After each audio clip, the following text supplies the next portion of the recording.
Avant d'importer un modèle dans Substance Painter et montrer les divers outils qui viennent d'arriver dans la version 2, on va quand même regarder quel est le modèle que l'on va importer.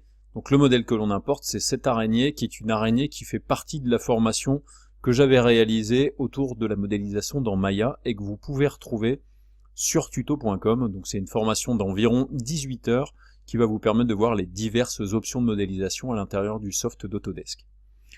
Je ne vais pas vous réexpliquer la manière dont Substance Painter fonctionne, puisque ça c'est une formation aussi que nous avons sortie sur tuto.com, qui va vous permettre donc de comprendre le fonctionnement du logiciel. Donc c'est une formation qui fait environ 5h30 et qui va vous permettre de voir les différents processus de création de textures à l'intérieur donc de Substance Painter. Donc je fais ma promo au passage, on va dire que c'est donnant-donnant, je vous fais un petit tuto gratuit sur les nouveautés, et vous, en échange, si ça vous a plu, vous pouvez éventuellement aller acheter mes autres tutos.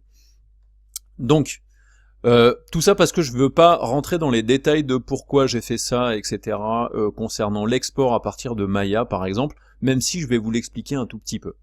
Donc là, mon modèle, il a, comme vous le voyez, divers matériaux. Ensuite, les diverses surfaces que j'ai ici sont séparées. J'ai donc ces différents éléments-là qui ont des UV de texture bien particuliers. Donc là, par exemple, vous voyez, pour les surfaces jaunes, j'ai clairement les mêmes UV. Pour les surfaces qui sont vertes ici, j'ai les mêmes UV ici. Pour les surfaces bleues, c'est encore d'autres UV. Pour les plaques devant, c'est d'autres UV, mais qui sont partagés aussi. Pour les pointes, c'est des UV spécifiques aussi, qui sont en plus de ça pas extrêmement bien optimisés. C'est bizarre, il me semblait pourtant que je lui avais demandé de les optimiser. Ah oui, donc c'est parce que là du coup en fait elles sont sur le même set d'UV, mais elles sont disposées pour éviter de se chevaucher, donc ça c'est un cas de figure éventuellement. Ça c'est la tête, etc., etc.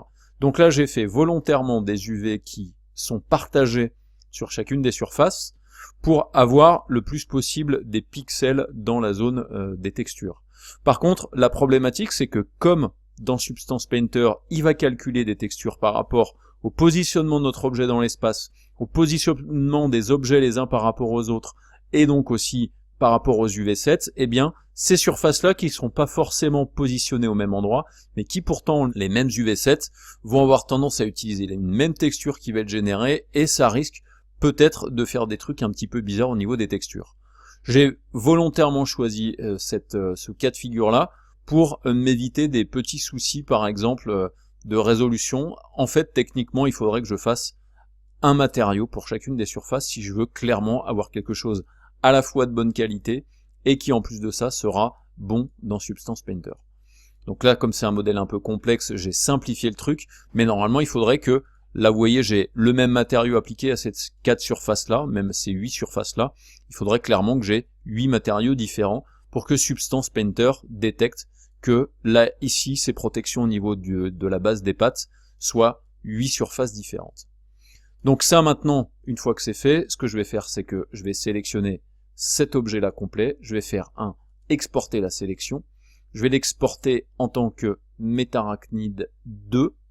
Je vais exporter la sélection, je fais yes.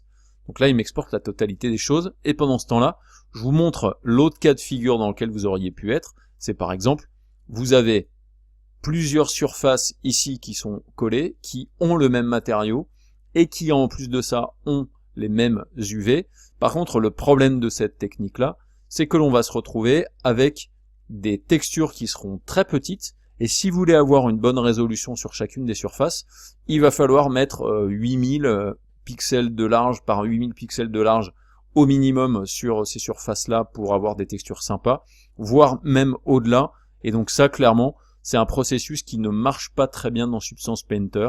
Donc évitez plutôt de faire ça, regrouper diverses surfaces et en plus de ça, balancer tous les UV dans tous les sens. Là, ça va clairement faire un truc qui sera pas de très très bonne qualité.